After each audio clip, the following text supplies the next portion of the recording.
استعمال کریں گے، ان اسباب کو ہم اختیار کریں گے، تو یقیناً اللہ رب العزت کے فضل و کرم سے اس بیماری سے ہم بڑی حد تک محفوظ رکھ سکتے ہیں۔ اللہ رب العزت سے دعا ہے کہ اللہ رب العزت ہمیں اس بیماری سے بچائے، اسی طرح ہمارے ملک کو بلکہ پوری دنیا کو اس عالمی وبا سے محفوظ رکھے۔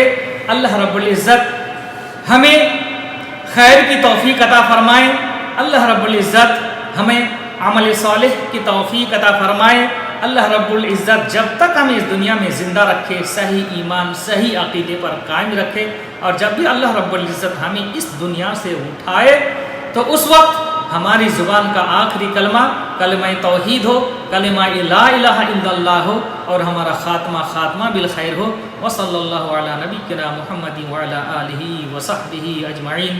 جزاکم اللہ خیرا۔